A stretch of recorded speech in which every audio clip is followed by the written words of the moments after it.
Hello everybody, Dead Spikes here. Welcome back to another Minecraft Dungeons video. Before we jump into the dungeon, I want to show you some of the stuff around the settlement again. So first thing I want to show you is this adventure hub. Check this out. This is kind of like the battle pass they added to Minecraft Dungeons, which I didn't really like at first, but it's helping my playthrough, which is pretty sweet. We got two big packages of emeralds, which gave us 1,000 emeralds, and a little minion you can see we have with us. And it let us keep re-rolling this village merchant a lot, and we kind of just got all brand new equipment. So we got a whip, just for some long range. I mostly put it on because of my power on it. We got the evocation robe, which I think is one of the best armors in the game, back when I used to play anyways. It's gonna give us minus 40% artifact cooldown and increase our movement speed. We got a snow bow, which I'm not exactly a huge fan of, but it was a much higher power, and it has poison cloud, which is pretty sweet. We got an upgraded fireworks arrow, we got a flaming quiver, and a wonderful wheat, which is gonna summon a llama to help us in battle, kind of just complementing this ranged build we're running already. Now, the merchant I got yesterday was called the mystery merchant, you can see right here, and he sells packages which can give you random pieces of gear. Currently, I don't feel like I have the emeralds that I want to waste on rolling random things, so we won't be using him, but you can see this is what he does.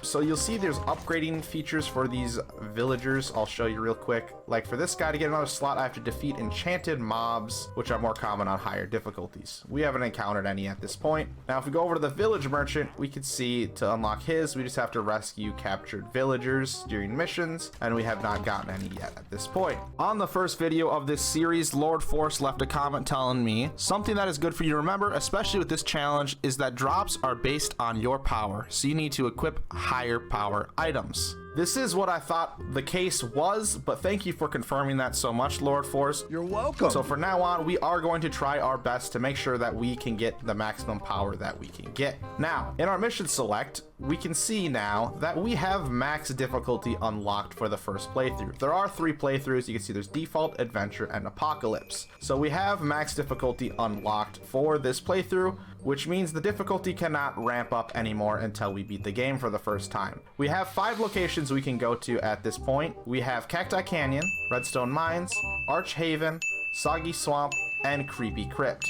After much debate, I have decided we will be going to Cacti Canyon. At Soggy Swamp and Redstone Mines, we have a boss at each of those, and Cacti Canyon, if I remember correctly, there is no boss, which should make it a little bit more easy for us to farm some gear. I also noticed there's longbow on the gear drops on the bottom there, which will help us out with a little bit more damage.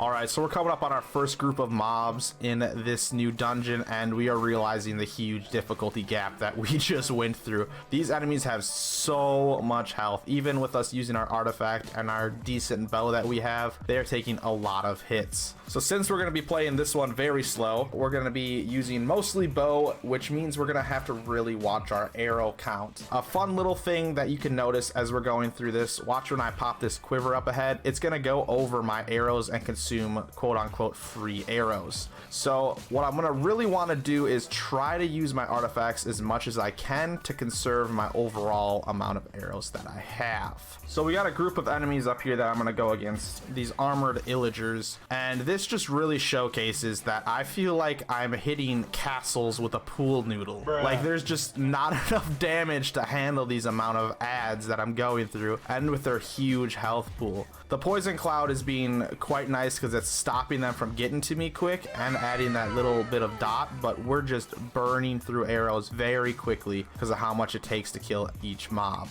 At this point, it genuinely feels this dungeon alone is going to take an hour or more because of how slow I have to be going through and how safely. So I'm really sitting tight and hoping that we get some really good drops here or something to help us progress this a little bit quicker, because man, this is dragging. You can see we're down to 46 arrows already, so we are burning them quite quickly, and we get up to our first room with a chest, but we cannot go for that chest yet because it is surrounded by mobs. So again, we're gonna slowly take out all these mobs until we can get to that chest and pray that we do not run out of arrows.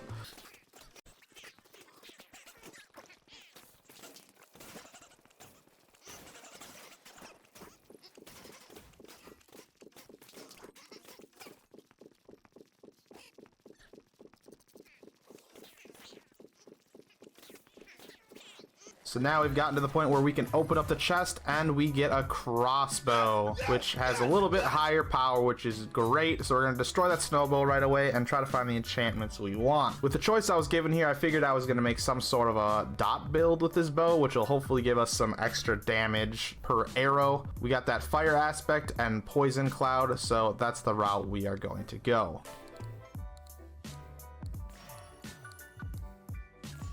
We were able to get fire aspect 2 on that, so let's try it out on these mobs here. It's strange switching to a crossbow because this is the first time we've got it on this playthrough.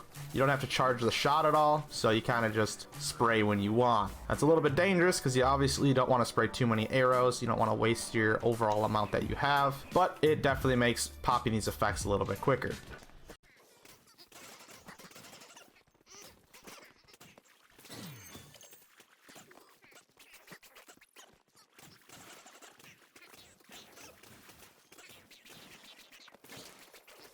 So after finally clearing that room of ads, we came to a side area over here, which we encountered some creepers, and we thought we could tank one, and unfortunately bit the bullet. If I probably kept attacking right there, I might have been able to beat that creeper before he blew up, but I was a little bit worried and freaked out. I'm just slowly taking out all these archers with my bow and my poison cloud, which is luckily doing a nice AoE with the fire arrow as well. Alright, as we get to our last few ads of this area, we had the last guy drop us some new armor. Now, unfortunately, I didn't want to give up my evocation robe, but since we learned that we need to be running max power, I am going to have to run the Spelunker armor. The Spelunker armor is going to give me a pet bat and also just increase my overall damage. I just hate giving up that artifact cooldown, movement speed, and cowardice, but it's the route we're going to have to go. After taking a peek on the perks of the Spelunker armor, we have decided that we are going to go with Beast Boss, which is going to increase our allies' damage. Since we have a pet bat now, and we also have a llama, both of them will get a little bit stronger. We're going to take a look at this new cutlass that we had drop and decide we're going to go with Echo, just because I don't really see anything else to do with it.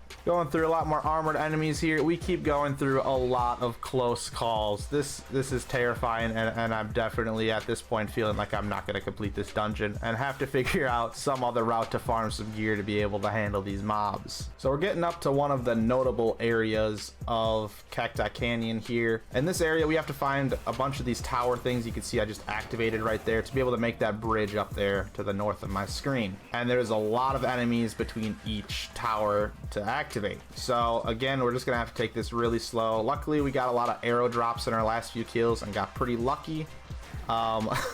My firework totally saved me there.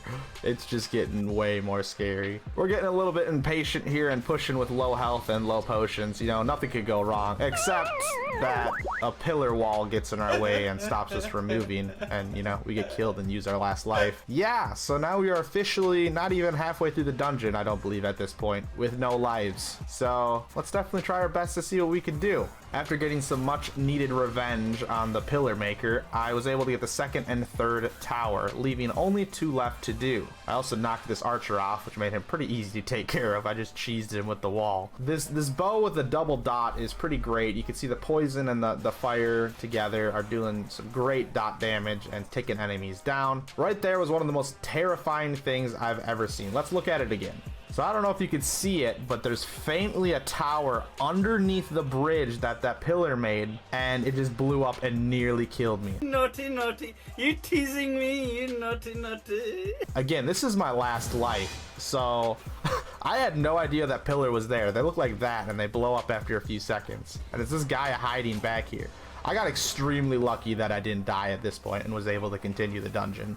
After taking her slow and taking care of the last few enemies, we got the 5th tower and we were able to create the bridge that we needed. Checking out some of the rib cages of the dragons from Elden Ring that we slain. We have some encounter with some desert zombies, which are very, very tanky compared to everything else we've fought so far. I mean, just look at these things. They're just slow and tanky. Just blocks of rock walking at us slowly. Emotional, damn it! Getting into one of the later rooms, I knew this was a trap right away, right? We see the door, there's the key behind it, and they're gonna spawn some ads on us. When I know that they're gonna spawn a bunch of these things like this, I definitely like to sit back and run away and see how I want to go into the fight rather than standing in the middle where everything spawns. Look at how much health that thing has when it's enchanted. It's crazy. We're still doing okay on arrows. Thank God for that drop there. Got a little bit of TNT. So this part's really strange to me. It says find the golden key, and then this one's a blue key. That doesn't look golden to me. So the way these keys work is they sit on your back like a backpack, and if you happen to take damage from any form, the key will fall off and try to go back to where it started. You want to take these keys to the walls like I just did there to open up and be able to progress through the area. Having to take down the wall of these desert zombies is going to take a few arrows, but we just take our time, sit back, and hope for our cooldowns to catch up. One of those zombies happened to drop a stealth potion, which makes you invisible. So I had an idea. I'm gonna grab the actual golden key, go invisible, and I'm gonna skip past all these mobs. So what this game tends to do is when you have to do an action of the dungeon or something, it likes to spawn a bunch of mobs on you. And I knew it was coming, so that stealth potion probably came in clutch and might have saved me from losing this dungeon so far. We can see our golden door we need to get to, and luckily didn't get hit, so we brought the key up with ease. Huge group of enemies behind it. We got our fireworks ready, and you can see some creepers are trying to gang up on us. Thank God I paid attention, otherwise they could have caught me off guard and ended this run. Took out the enemies in not too bad of time and progressed forward. We're coming up to our final hurdle. I noticed that Minecraft Dungeons does this with almost every area. They have this final fight you have to go through if it's not a boss anyways. So I'm just gonna give you a little speed up and show you this whole fight.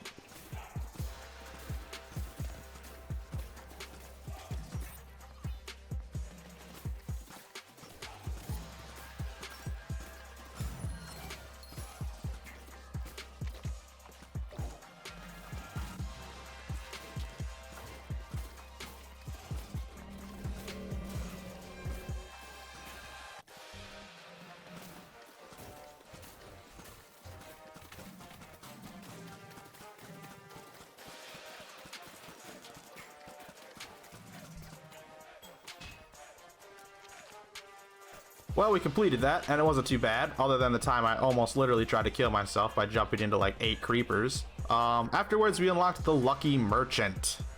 And somehow, some way, we have achieved victory again.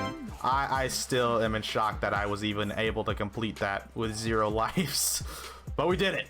We did it! We did it! We did it! Yay! And what do we get as our reward?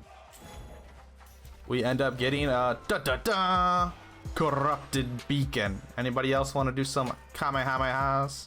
Thank you so much for watching this episode of Minecraft Dungeons. I had a lot of fun in Cacti Canyon. If you enjoyed this or you found it entertaining, please make sure to hit that thumbs up button. It does help me out a lot. If you want to catch some more of this playthrough that I'm doing or just some of my future videos, make sure to smack that subscribe button. I hope you guys have a wonderful rest of your day, and I'll see you in the next one. Bye-bye. Spikes out.